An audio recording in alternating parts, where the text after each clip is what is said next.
Hi friends, તમે બધા મને તો ઓળખો છો. આપણે ઓલરેડી પહેલાં બી લેક્ચર લઈ ચૂકેલા છીએ. મારું નામ વિકાસભાઈ છે.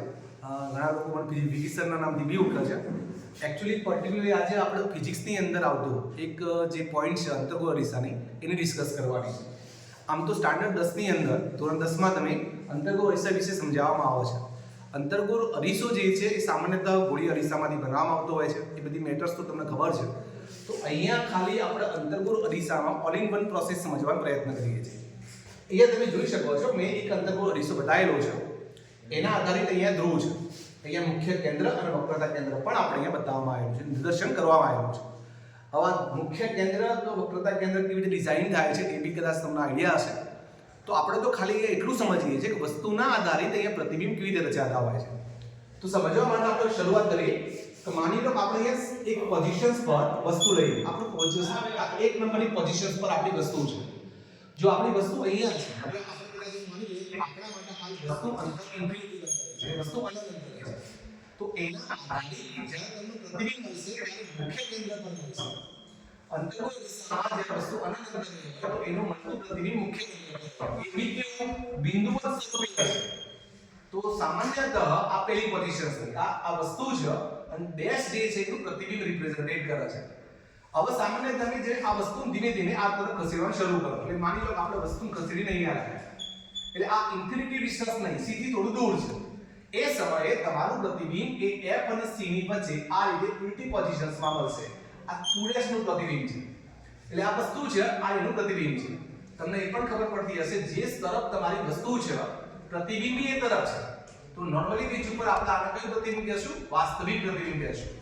જો તમારું પ્રતિબિંબ આ તરફ બન્યું હોય અરીસાની બીજી સાઈડ, તો તમે એવું કહી શકો કે તમારું પ્રતિબિંબ આભાસી છે.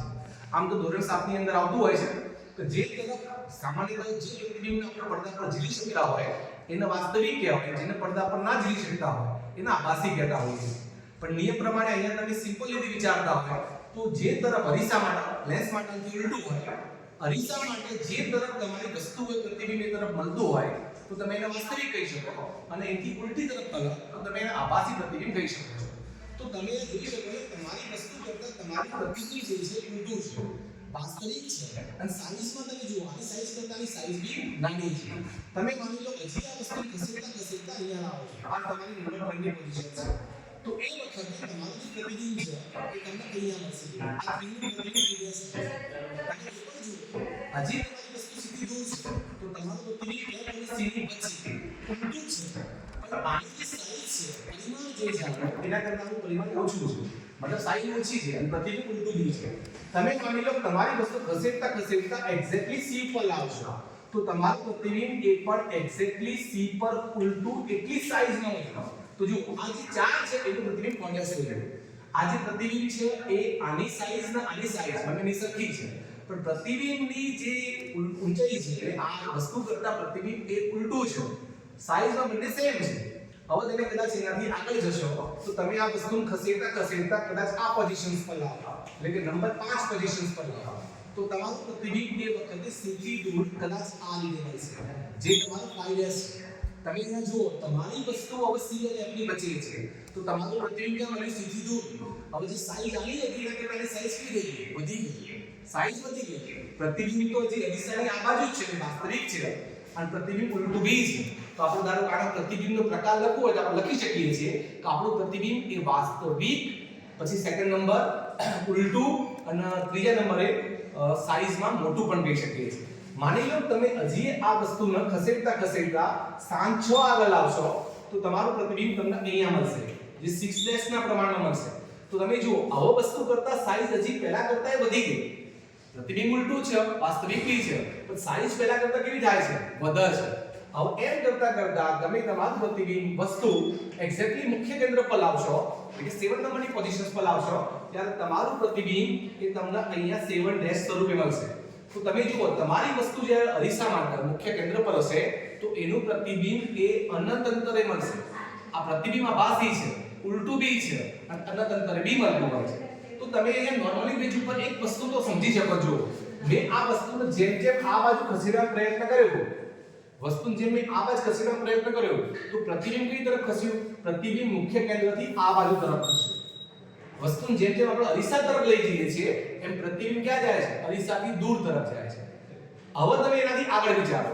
માની લો તમે હવે f અને p ની વચ્ચે વિચારો તો થોડીક વસ્તુ અલગ થશે. માની લો તમે આ જ વસ્તુને ખસેડી f અને p ની વચ્ચે લાવશો તો એ વખતે તમારું પ્રતિબિંબ વાસ્તવિક નહીં પણ તમારું પ્રતિબિંબ આ બાજુ આભાસી સ્વરૂપનું મળશે. જો 1 ડેશ મળી તો આ તમારું પ્રતિબિંબ આભાસી રહી જશે. અહીંયા જે સાઈઝ છે એના કરતા સાઈઝ બી વધશે પણ પ્રતિબિંબ સીધું બી મળશે પણ પ્રતિબિંબ વાસ્તવિક નહીં હોય, આભાસી હશે. યાદ રાખો, અંતર્ગોળ અરીસામાં ખાલી એક જ પ્રોપર કેસમાં તમારું પ્રતિબિંબ આભાસી મળી શકે કે ક્યારે? જ્યારે તમારી વસ્તુ f અને p ની વચ્ચે હોય તો જ. બરાબર? તો આ થઈ નોર્મલી બીજ ઉપર અંતર્ગોળ અરીસાની ઓલ ઇન વન પ્રોસેસ. તમે કદાચ આ રીતે સમજો ને તો કઈ જગ્યાએ કયા પ્રકારના પ્રતિબિંબનો આકાર મળશે, પ્રકાર મળશે એવા પ્રશ્નો જે તમારી પરીક્ષામાં પૂછાતા હોય છે એને ગોખ્યા વગર સમજી વિચારીને તમે આ રીતે તૈયાર કરી શકો છો.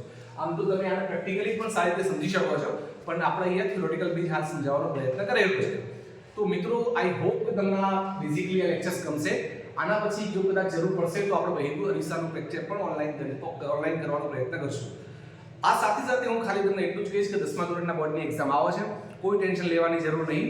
એક્ઝામો તો આવતી હોય છે, બહુ ટેન્શન લેવાનું નહીં. આરામથી ખાલી જે મહેનત થાય છે મહેનત કરવાની અને પોતાનું બેસ્ટ પરફોર્મન્સ આપવાની જરૂર છે. ઓકે, ચલો બાય, ગુડ નાઇટ.